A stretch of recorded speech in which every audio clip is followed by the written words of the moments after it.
Olá, bom dia! O Sergipe Rural está no ar. Confira os destaques desta edição. Cadeia Econômica do Alto Sertão. Considerada uma das maiores bacias leiteiras do interior do estado, Porto da Folha produz mais de 3 milhões e 500 mil litros de leite por mês. Dia de campo. Pesquisador da Embrapa de Pernambuco vem a Sergipe para capacitar produtores de goiaba do perímetro irrigado Califórnia, em Canindé de São Francisco. Decoração de ambientes. Engenheiro agrônomo dá dicas de como utilizar plantas ornamentais nas partes internas e externas da casa. E ainda, durante visita a Sergipe, Alisson Paulinelli, um dos técnicos mais renomados do agronegócio brasileiro, bateu um papo com a repórter Lícia Moura. Essas são as nossas manchetes, então fique com a gente, porque o Sergipe Rural já está no ar.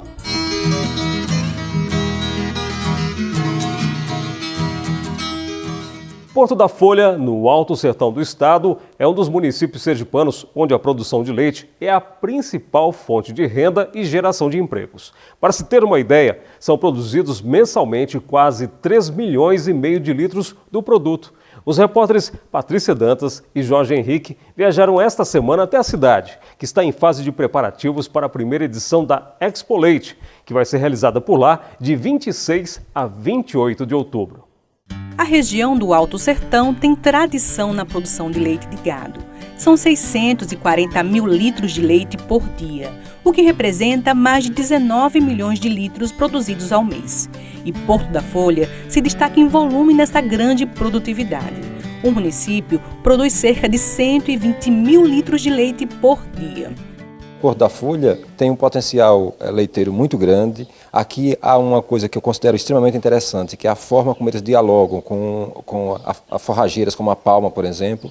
Ou seja, é um município que tem uma importância muito grande no cenário econômico do estado, tem uma importância cultural muito grande e tem a cada ano se destacado na produção de leite. A região do Alto Sertão é uma das maiores bacias leiteiras do Brasil e se diferencia das demais, pois sua produção circula internamente. O leite, na verdade, ele vem transformando não só a minha realidade, como a realidade de toda a região. Diretamente existem os funcionários, que são os tratadores, ordenadores, existe, na verdade, os caminhoneiros, que puxam leite, tem emprego fixo, o pessoal que trabalha na indústria, né, nos laticínios, nas fabriquetas. Todo o comércio que você vê funcionando, ele depende direto ou indiretamente do leite. Então, assim, eu vejo o leite hoje como a salvação da nossa região. A rotina é a mesma todos os dias. Não há um só dia sem trabalho, sem um manejo com gado leiteiro. A vaca é economia duradoura. Todo dia gera renda e emprego. Quem luta com gado não pode dizer que tem feriado, nem sábado nem domingo para ele. Tem que ser de sábado a domingo e o feriado para ele não existe. O pessoal aqui enxerga uma vaca como um membro da família. E bezerros são presentes normais. A maioria da produção sai do pequeno produtor. E por isso o impacto na economia é muito grande. O dinheiro circula e faz o povo viver do leite e para o leite. Estou tirando 18 litros de cada vaca, né? Por dia, no caso, né? Estou tirando 18, 120, 110 litros. Nessa média, que nunca tem a média certa de leite de 7 vacas, né? Sempre um dia aumenta mais, o dia diminui, né? E a produção é boa, graças a Deus. O que é que você já conquistou, vendendo, negociando com leite? Rapaz, a pessoa for olhar já muitas coisinhas, né? Pouquinho, mas umas coisinhas que até que já dá para a pessoa aí, uma botinha, um pouquinho, pensar que não, uma coisinha, uma vaquinha, um negócio no banco. E de tudo a pessoa vai ajeitando, né? A qualidade do rebanho leiteiro é reflexo de um trabalho forte do governo do estado através da Indagro. Há 30 anos nós tivemos um trabalho muito focado na introdução de reprodutores melhorados, voltados à produção leiteira. Posteriormente, a inseminação artificial, a introdução de matrizes melhoradas e isso, manejo alimentar, muita assistência técnica na formulação, na alimentação e hoje nós temos índices que chegam a média muitas vezes maior do que a média nacional na produção leiteira. Para comemorar os bons resultados com o leite e fomentar ainda mais a produção leiteira, o município prepara uma grande festa. A gente quer mostrar o que a gente tem de melhor para a região. Além da pecuária, estamos preparando palestra com o Sebrae, palestra com a Indagro, falando sobre o leite, que é sobre as queijarias, que está uns pequenos problemas que precisam se organizar. E Vamos ter palestra de palma, vamos ter julgamento dos animais e além do torneio. E só para reforçar, a primeira edição da Expo Leite de Porto da Folha vai ser realizada de 26 a 28 de outubro. E agora a gente muda de assunto para falar de previsão do tempo. Será que vai chover nos últimos dias deste mês? A resposta da pergunta, com certeza, interessa e muito ao homem do campo sergipano. Então chegou a hora de tirar as dúvidas. Confira no mapa o que prevê a meteorologia.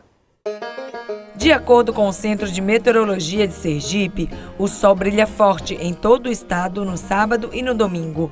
Na segunda e na terça, o tempo fica parcialmente nublado, com a chegada de nuvens carregadas que podem provocar chuva passageira no litoral sergipano. Já no sertão do estado, o tempo segue firme, sem previsão de chuva. Na quarta, quinta e sexta, chove em áreas isoladas das regiões Agreste e do Baixo São Francisco. A temperatura durante a semana deve variar entre 20 e 35 graus. No município de Telha, a temperatura deve chegar aos 32 graus, 33 em Indiaroba e 34 graus em Tomar do Jeru. A seguir, a gente destaca a capacitação de produtores de goiaba do perímetro irrigado Califórnia em Canindé de São Francisco. E ainda, a gente traz dicas de um engenheiro agrônomo para você ornamentar ambientes externos e internos da sua casa com plantas. É depois do intervalo. O Sergipe Rural volta já.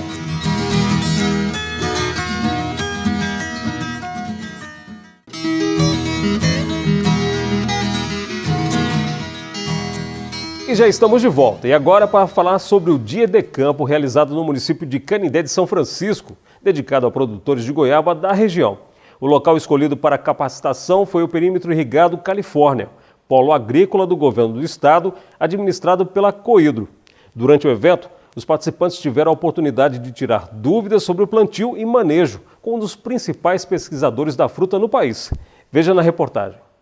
A goiaba é o assunto do Dia de Campo, que começou com a palestra ministrada pelo pesquisador da Embrapa de Pernambuco, onde a fruticultura irrigada é referência mundial. O convidado trouxe experiência e instruções técnicas agrícolas para compartilhar. A gente já constatou, e a exemplo de Petrolina, nós encontramos aqui plantas doentes com nematóide, uma doença muito comum em Petrolina e que a Embrapa, em novembro, a partir de novembro, deve disponibilizar aos produtores um material genético resistente a essa doença. Além de outros avanços que a gente veio trazer aqui, como manejo de água, já que aqui a questão da água é também um problema, a questão da variedade nova que já está no mercado, que a gente sugeriu que os produtores comprem, que é uma Cortibel que vem do Espírito Santo, e juntamente com esse porta-enxerto resistente, possa resolver parcialmente os problemas de goiaba aqui da região de Canindé. A ideia do Dia de Campo é levar conhecimento tecnológico do cultivo da fruta a estudantes da área e aos agricultores assistidos pela Coidro, que é a idealizadora do evento. A Coidro promove esse evento com o intuito de trocar experiências, fornecer informações técnicas sobre a goiaba, que é uma cultura importante dentro do projeto de irrigação Califórnia, e trazendo o técnico da Embrapa de Petrolina, o Dr. Egídio, para conversar, dialogar com os produtores, com os técnicos, os estudantes também aqui presentes, discutir a cultura da goiaba, com informações sobre tratos culturais, sobre poda da goiaba, adubação, manejo da goiaba. Então, o objetivo é troca de experiências e informações técnicas para dar uma melhor assistência aos produtores, que eles possam obter um melhor resultado na sua produção e, consequentemente, uma melhor renda também. A importância de um evento como esse é justamente trazer determinadas situações que a gente ainda não conhece. Como, por exemplo, o nosso palestrante de hoje, ele vem do Nordeste, mas de um outro estado, que é de Pernambuco, exatamente de Petrolina, onde é uma região que produz bastante, e assim ele tem uma técnica diferente da nossa. E é bom esse encontro, como o de hoje, que ele traz essas técnicas que ele utiliza lá para a gente aqui do sertão sergipano. Com 336 hectares de área irrigada com goiabeiras, o projeto Califórnia em Canindé do São Francisco foi o local selecionado para receber o evento. Só no ano passado, o município, através do projeto, produziu mais de 8.000 toneladas da fruta, o que gerou uma renda de mais de 10 milhões de reais. É a melhoria da produção, né? Da produção e da produtividade, do lucro que eles têm. Eles tendo a orientação técnica, eles vão ter uma produção mais saudável, mais rentável, um fruto mais aceito pelo público consumidor. Porque às vezes tem uma mancha, uma bobagem que nem afeta o fruto. É saudável e não tem problema, mas às vezes no mercado consumidor esse fruto não tem boa aceitação. Então essa capacitação que eles estão tendo, que vai da análise do solo, da análise do fruto até a poda, vai ser uma coisa muito boa, inclusive a produtividade. Às vezes uma fruteira que produz só 3 caixas de goiaba passa a produzir 4 ou 5, dependendo da poda que é feita. O Dia de Campo segue na propriedade de seu Levi, que cultiva goiaba há 8 anos, mas diz que hoje aprendeu um pouco mais. Apesar da gente ter plantado a goiaba 7, 8 anos atrás, certo? E estamos fazendo sempre as podas de formação e de produção, mas é uma coisa nova para nós. Melhorar essa questão de poda, certo? Questão de nutrição. Então, para nós, para mim como produtor, o que foi mais novo foi ter a informação de que hoje já tem uma goiaba híbrida sendo desenvolvida. Então isso é um fato novo para a gente e nós esperamos que chegue para a gente também para melhorar a nossa produtividade. Aqui no pomar é um momento prático. Técnicas de manejo como adubo, podas e outros cuidados inovadores estão sendo demonstrados tudo nos moldes do que é aplicado lá em Petrolina, que é a maior produtora de goiaba do Nordeste. A princípio a goiaba está bem conduzida, mas a gente já observa focos da doença, que é aquela doença do nematóide, que é um apodrecimento da raiz. É possível recuperar, sim. Agora, tem as áreas mais afetadas, o produtor tem que analisar a rentabilidade dessas glebas, que às vezes não é possível, não é viável levantar essas plantas, ou manejar essas plantas. O melhor mesmo é erradicar, botar outra cultura ou uma goiaba resistente. Vamos fazer um acompanhamento, questão de nutrição, matéria orgânica, e vamos esperar, já que a poda foi feita, vamos aguardar os próximos 3 meses, como é que vai se comportar a questão de emissão de broto, de botões florais, definição de carga. Daí a gente vai definir o que é que faz. Se a gente insiste nesses tratos culturais, saber se é viável economicamente ou se a gente erradica esse plantio e faz um outro plantio. E você que acompanha o nosso programa e tem alguma sugestão interessante, envie a dica aqui pra gente. É só entrar em contato através do WhatsApp do Sergipe Rural. Anote aí o número 99894-6691. Participe! E essa semana a gente vai atender a dona de casa Maria de Lourdes Silva, que mora lá no município de Macambira. Ela escreveu pra gente pedindo que fizéssemos uma reportagem sobre decoração de ambientes com a utilização de plantas. Dona Maria de Lourdes, muito obrigado por sua participação. Os repórteres Patrícia Dantas e Wesley Cruz foram em busca das dicas para a senhora usar na sua casa. Acompanhe. Na cozinha, na sala, na varanda, até mesmo no banheiro, o verde pode estar presente. As plantas mudam o ambiente, trazem cor e harmonia para os locais onde são colocadas. E por isso, são muito usadas para decoração. Mas como acertar na espécie certa para cada local? Nessa sala de estar estão várias possibilidades para ambientes internos que podem ser usadas de várias formas. É interessante, né, que seja harmonioso, mas não monótono, né, uma única espécie. Então tem que fazer uma casualização, né, de plantas com cores que contrastem. Na verdade, isso é um cenário que você vai fazer na sua casa e procurando uma arquitetura mais adequada ao seu ambiente. Então, você não pode usar planta num único porte. Então, você tem que fazer, né, com essa volumetria, plantas com mais volume, outras com menos volume, forrar o chão com plantas, né, em vasos, sempre procurando ter uma visão não monótona. E também tem uma dinâmica, isso você depois pode ir mudando, né? Esse cenário você muda com aquelas mesmas espécies ali, você vai fazendo, né, vamos dizer, quase que uma dança das plantas. Aqui temos as samambaias, que têm bastante folhagem, mas não gostam de vento. Tem os antúrios vermelhos, as ráfias de caule mais longo, além das mini espadas de São Jorge, com tons de verde e de amarelo que podem ser usadas juntas ou combinadas com outras espécies, como esse vaso aqui, com as espadas de São Jorge e com o conhecido Comigo Ninguém Pode. As exigências dessas plantas internas não são muitas, mas a água em excesso pode trazer problemas. A maioria das plantas morre no ambiente interno por excesso d'água, porque as pessoas acham que tem que molhar todo dia como uma planta, né, de sol pleno. Então, planta em ambiente fechado, para se molhar uma vez por semana, no máximo 2 vezes, o solo tem que estar com uma tendência mais de seco do que de molhado. Porque aparentemente ele seco em cima, mas na verdade está com um acúmulo de água embaixo. Então, a água é um fator limitante, excesso de água. Normalmente é o erro que se comete. E outra coisa, a planta em vaso, ela tem que ter adubação, né, mensalmente, ou via foliar ou no próprio solo. E um substrato de qualidade. Isso é primordial para o desenvolvimento e a qualidade da planta. Essas opções mostram que é possível sim ter plantas naturais em casa, mesmo para quem não tem tempo ou espaço para cultivar e manter um jardim. Nessa cozinha gourmet, os pequenos vasos com suculentas dão um charme especial ao local, mas há outras espécies também. Na área externa, as possibilidades são inúmeras. Vale o bom senso, escolher as plantas certas e, claro, o gosto pessoal de cada um.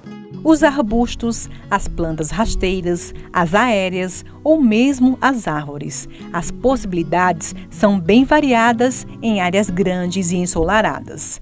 Alguns cuidados tem que se tomar. Por exemplo, em jardins próximo à praia, né, nesse litoral nosso, há muita maresia, um vento salino.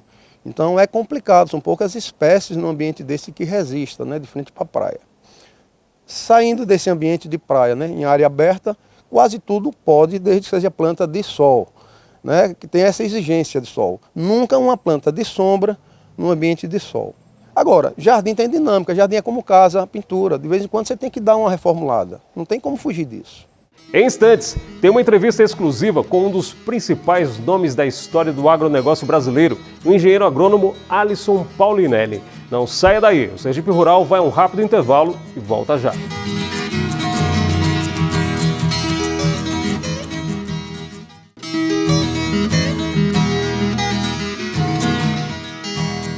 Ele é considerado um dos principais nomes da história do agronegócio brasileiro. Em visita à capital sergipana, o engenheiro agrônomo Alisson Paulinelli conversou com a repórter do Sergipe Rural, Lícia Moura. Confira o bate-papo.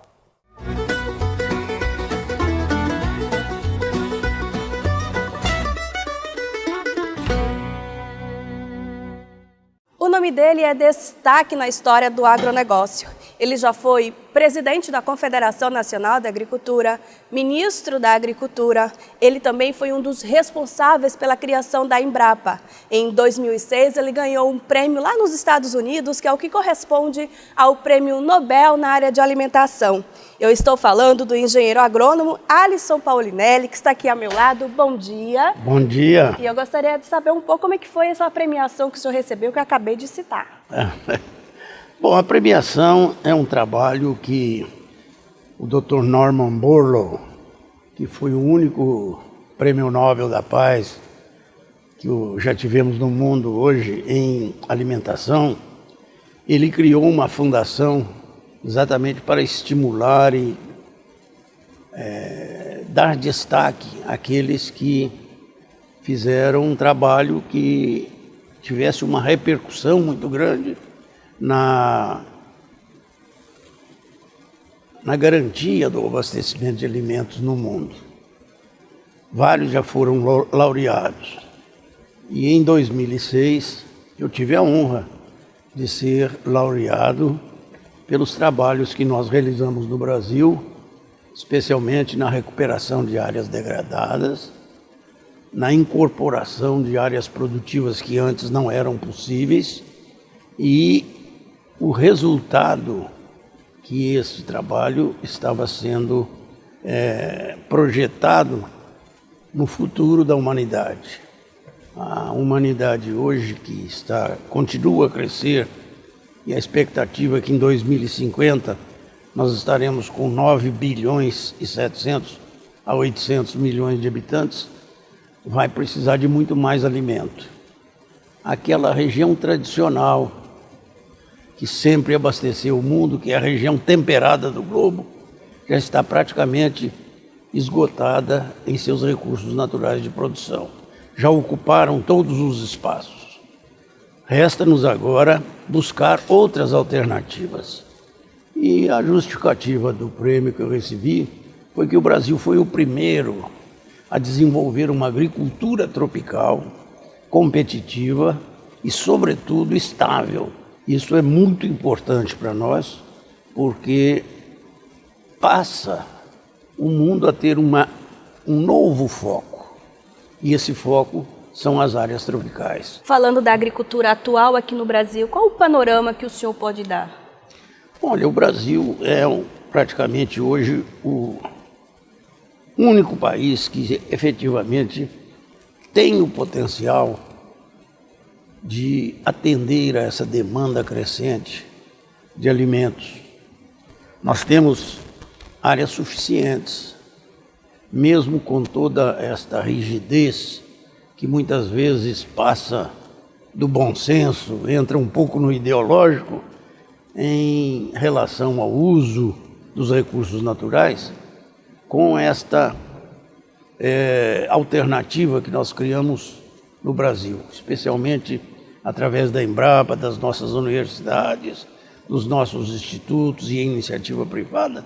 O Brasil hoje é, sem dúvida, o grande espaço para que haja a chamada segurança alimentar. Continuando nessa linha de preocupação, o país enfrenta no momento crise política, crise financeira. O senhor acredita que o agronegócio pode ser uma válvula de escape para tudo isso? Olha, o agronegócio está sendo a válvula de escape. É o agronegócio que tem trazido para o país, praticamente todo ano, próximo de 100 bilhões de dólares. E o país pôde, com uma certa tranquilidade, vencer as dificuldades de uma crise internacional que desde 2008 tem atingido mesmo países industrializados e ricos. A agricultura hoje no Brasil tem sido um grande ponto forte da nossa economia. O Brasil tem capacidade de produzir todos os alimentos que a humanidade está precisando. Estamos crescendo em pecuária, de corte de leite, estamos crescendo muito em produção de legumes, de frutas, de tubérculos, de todos esses produtos que o mundo começa a inovar. Eu gostaria de dizer, o mundo está passando por uma transformação no seu consumo de alimentos. Estamos inovando e são exatamente os países tropicais os que mais poderão inovar. E eu estimo muito que o Brasil saiba aproveitar essa oportunidade. Aqui o Nordeste, por exemplo, está se transformando num grande polo produtor de frutas. Estamos exportando hoje quantidades enormes. Eu acredito que isso vai crescer muito. A nossa água com o solo, a irrigação, vai poder melhorar muito as condições de produção do Brasil. São produções mais sérias, mais firmes, com menos risco. E isso vai atender a esse crescimento de demanda de novos produtos. É a transformação do hábito alimentar que o mundo está passando. Então, Alisson, eu quero agradecer a sua participação. Foi um enorme prazer bater esse papo com você bem descontraído e entender muito mais desse mundo que é o agronegócio. Eu que agradeço. Marcelo? E o Sergipe Rural de hoje termina aqui, mas você pode ajudar na produção do próximo programa. Só enviar e-mail para sergiperural@perip.se.gov.br ou através do WhatsApp do programa. Anote aí o número 99894-6691. Obrigado por sua companhia e até o nosso próximo encontro.